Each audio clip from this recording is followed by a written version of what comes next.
Guys, ஆனா சாண்ட்ராவ கூட ஓரளவுக்கு வந்து பார்த்தீங்கன்னா, நம்ம நம்பிறலாம். ஆனா, உண்மையிலேயே விஷப்பாம்பு அப்படிங்கிறது ஒரு 3 பேருங்கிறது எத்தன பேர் உணர்றீங்க?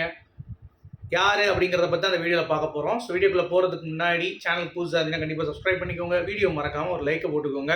இப்ப நம்ம வீடியோக்குள்ள போகலாம். ஸோ பிக் பாஸ் வந்து பார்த்தீங்கன்னா, ரொம்ப எமோஷனல் ஆயிட்டாரு. இந்த சீசன் பொறுத்தவரைக்கும் நானும் ரொம்ப ஹெவி ஹார்ட்டடா உங்க வீட்லருந்து கனெக்ட் ஆயிருக்கேன் அப்படின்ற மாரி சொல்றாரு. ஏன்னா, ஒரு விஷயமும் அவங்க வந்து பண்ண மாட்டாய்ங்க. பிக் பாஸே எல்லாத்துலயும் தலையிடுவாரு. பிக் பாஸ் வந்து கேம் விளையாண்டுருக்காரு. பிக் பாஸ் வந்து எல்லார் கூடயும் விளையாண்டுருக்காரு.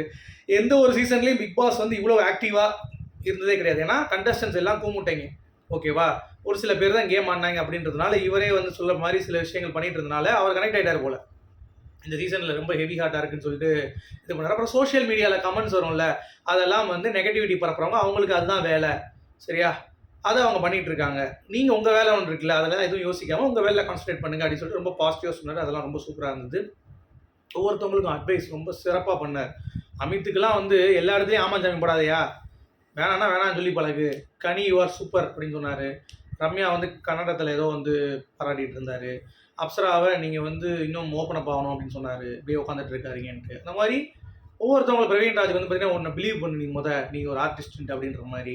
அப்புறம் பிரவீன் இவர் இருக்கார்ல காந்தி, அவர் வந்து இருமல் தாத்தா அப்படின்னு ஒரு கேரக்டர் வரும் கே பாலச்சந்தர் படிக்கிறதுல. அந்த மாதிரி அவர் வாய்ஸ் வந்து ரொம்ப பவர் அப்படின்ற மாதிரி அவரை மென்ஷன் பண்ணி சொன்னது அப்படிங்கிறது ரொம்ப சூப்பராக இருந்தது. அப்புறம் ஒவ்வொருத்தவங்களுக்கும் சுபிக்ஷா வேற கேட்டுட்டு இருந்தாங்க. வியானால ரொம்ப அழுதுட்டாங்க, உடஞ்சிட்டாங்க. எல்லாத்துக்குமே அவருடைய அந்த பாயிண்ட் ஆஃப் வியூல இருந்து அவங்களுடைய என்ன பாசிட்டிவ் அப்படின்றத சொன்னார். வாட்டர்மெலன் ஸ்டார்லாம் வந்து பார்த்தீங்கன்னா உடம்ப குறைங்க அப்படின்ட்டாரு.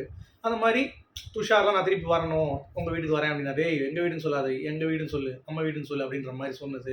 விட் எமோஷனல். நிஜமே ஹார்ட் வந்து பார்த்தீங்கன்னா ரொம்ப ஃபீலிங்காக இருந்தது அப்படிங்கிறது தான். இதெல்லாம் ஒரு பக்கம் இருக்கிற கானா வினோத்துக்கும் வந்து பார்த்தீங்கன்னா சொன்னார். இந்த மாதிரி நிறைய விஷயங்கள் நீங்கள் எங்களை திருத்திருக்கீங்க. பட் இருந்தாலும் நான் உங்களை மதிக்காமல் இருந்திருக்கோம், ஹோஸ்ட்டை மதிக்காமல் இருந்திருக்கோம் சொன்னோடனே, அதெல்லாம் ஒன்றும் கவலைப்படாதீங்க. இனிமேல் நீங்கள் பண்ண மாட்டீங்க. நீங்கள் வந்து திருந்திட்டீங்கல்ல, அவ்வளோதான் விடுங்க அப்படின்ற மாதிரி கானா வினோத் சொன்ன விஷயம். இதெல்லாம் ரொம்ப அற்புதமாக இருந்தது. நிஜமாவே close to heart. Bigg Boss I will also miss Bigg Boss season 9 அப்படிங்கிறது பார்க்க முடிஞ்சுச்சு. ஸோ எல்லா கண்டஸ்டன்ஸும் போயிட்டாங்க. ஓகே. ஏன் வாய்ஸ் வரல அப்படின்னு சொல்லி பார்த்தீங்கன்னா, நிஜமாவே ஒரு இந்த சீசன் பொறுத்த வரைக்கும் ஒன்றுமே புரியலையே அப்படின்ற மாதிரி தான் கண்டிப்பாக சொல்லணுங்க. ஏன்னா கேம் ஆடுறவன்லாம் வெளியே இருக்கான். உள்ள மிச்சர் தின்ட்டுருக்கவன்லாம் ஃபைனலில் இருக்கான் அப்படிங்கிறது நம்மளால் ஏற்றுக்கொள்ள முடியல. பட் அப்படி இருந்தாலும் இந்த பிக் பாஸ் வந்து உண்மையிலேயே நியாயமான பிக் பாஸ் நான் ஓப்பனாக சொல்கிறேன். ஏன்னா அது சொல்லணும்னு அவசியம் கிடையாது. எல்லாரும் மிஸ் பண்ணாங்க நந்தினி, பாரு, கமுருன்ட்டு. ஆனால் கடைசி பிக் பாஸ் சொல்லும்போது பார்வதி கமருதீன் வந்து அவ்வளோ தூரம் வந்து எஃபர்ட் போட்டிருக்காங்க அப்படிங்கிறது அந்த கேமுக்கு தெரியும். குறிப்பாக கமருதீன் கூட விடுங்க. கமருதீன் கூட பார்வதி அண்ட் அரோரா இன்னும் ஒரு சில இதுதான் கேம் இருக்கும் அவங்க கேம். ஆனால் பட் பார்வதி வந்து அவ்வளவு தூரம் எஃபர்ட் போட்டிருக்கா. அவளுக்கான அந்த கிரெடிட் வந்து கண்டிப்பாக கொடுப்பாருன்னு நானும் யோசிச்சுட்டே இருந்தேன். கரெக்டாக வந்து பார்த்தீங்கன்னா எல்லா பேரையும் சொல்லிட்டு லாஸ்ட்டாக பாரு கமருதுன்னொடனே செம்ம கிளாப்ஸ் எல்லாம் ஏஞ்சி கை தட்டினாங்க. அதில் 3 தற்குறிங்க கை தட்டல.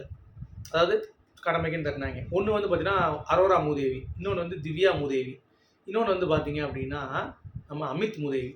அமித் ஆச்சு ஓரளவுக்கு ஓகேன்னு சொல்லிட்டு தன்னை உணர்ந்து எஞ்சிட்டார் அடுத்து திட்டும்போது. இந்த 2 மூதேவிங்களும் உட்காந்துக்கினே, அதுவும் அரோராச்சு இப்படி தட்டுறா, திவ்யா வந்து எனக்கு புரியலங்க. ஒரு ஷோ ரன் பண்ணியிருக்கீங்க, அவ்வளோ தூரம் வந்து பண்ணியிருக்காங்க. Whether it's good or bad, உங்களுக்கால ஒரு கை தட்டுறது கூட அப்ரிஷியேட் பண்ணி நிற்க கூட முடியலன்னா அப்போ உங்களுடைய ஹியூமனிட்டி எங்கே இருக்காங்க? அவ்வளோ தூரம் மக்கள் வந்து வெளியே கொந்தளிச்சிட்டு இருக்காங்க.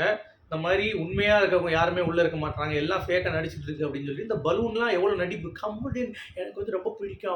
அவர் பேரை சொல்கிறார் பிக் பாஸ். நீ பாருக்கு எந்திரிக்கலாம் பரவாயில்ல, கமுதின் உனக்கு உண்மையிலே பாஸ் தான் நீ ஏஞ்சி நிற்பியா இல்லையா? ஏன் எந்திரிக்கல அந்த டைமில்?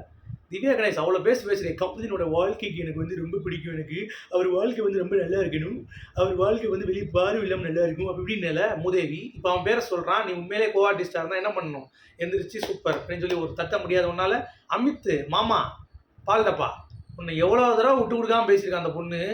அந்த பையன் எவ்வளோ தூரம் உனக்கு இருந்திருக்கான். உட்காந்து எந்திரிக்க முடியலடா அவன் நெட்டக்காலை வச்சுக்கிட்டு. மூதேவி மூஞ்சி முகரையும் பார் அப்படின்ற மாதிரி இருந்துச்சு. இந்த மாதிரி பேசிக் ஹியூமனிட்டி இல்லாத சீசனில் இவங்கெல்லாம் இருந்திருக்காங்க அப்படின்னு பார்க்கும்போது நமக்கே கொஞ்சம் கேவலமாக தாங்க இருக்குது. கேவலமாக தான் இருக்குது. ஒரு பேசிக் ஹியூமனிட்டி இல்லாத இந்த மூதேவிங்க யோசிச்சு பாருங்களேன். ஆண்டன் ஒருத்தர் தான் இந்த அரோரா திவ்யாலாம் ஜெயிக்கவே கூடாதுங்க. அதுக்கு சபரி விக்கல்ஸாக சேஞ்ச் நின்று கை தட்டினாங்க. 2 பேர் ஏன்னா ஜெயிச்சுட்டு போட்டுன்ற மாதிரி தான் என் மனசு சொல்லுது. எவ்வளோ கேவலம் பாருங்களேன். எவ்வளோ கேவலம். இதில் உங்களுடைய கருத்துக்கள் கண்டிப்பாக வரவேற்கப்படுகிறது. எப்படிலாம் இருந்திருக்காங்க பாருங்க. அதே மாதிரி சாண்ட்ரா பார்த்தீங்களா, அவங்களே உணர்ந்து அழுதுட்டாங்கங்க. அவங்க நினச்சிட்டு இருந்திருக்காங்க அவங்க தான் டைட்டில் வின்னர்ன்ட்டு. நம்ம ரெக்கார்டு கொடுத்து முடிச்சுட்டு நம்ம தான் டைட்டில்ன்ட்டு. அதனால தான் அவங்க வந்து பெட்டி எடுக்கலை. அத சொல்லி ப்ரூவ் பண்றாங்க. ஐயோ! மக்கள் ஏன் என்ன வந்து தூக்குனாங்க அப்படின்ட்டு. அம்மா நீ ஆடுன கேம் அப்படி இருக்கும்மா. நீ ஒழுங்கா நேரமே ஆடியிருந்தா, அவங்களுடைய குறைகள மட்டும் சொல்லியிருந்தன்னா, நீ ஏன் காமருது நீ 18+ன்னு சொல்லி உன் குழந்தைங்க அப்பலாம் பார்க்காதா? நீ ஏன் ஒரு கபட நாடக தாரி அப்படின்னு சொல்லுவாங்கல்ல. கபட வேட நாடகதாரியா? அந்த மாரி தான் இவ வந்து போட்டுட்டு இருக்கா அப்படிங்கிறது தான். ஸோ உங்களுடைய கருத்துக்கள் சொல்லுங்க. மீண்டும் சூப்பரான அடுத்த சந்திப்போம். அதுவரைக்கும்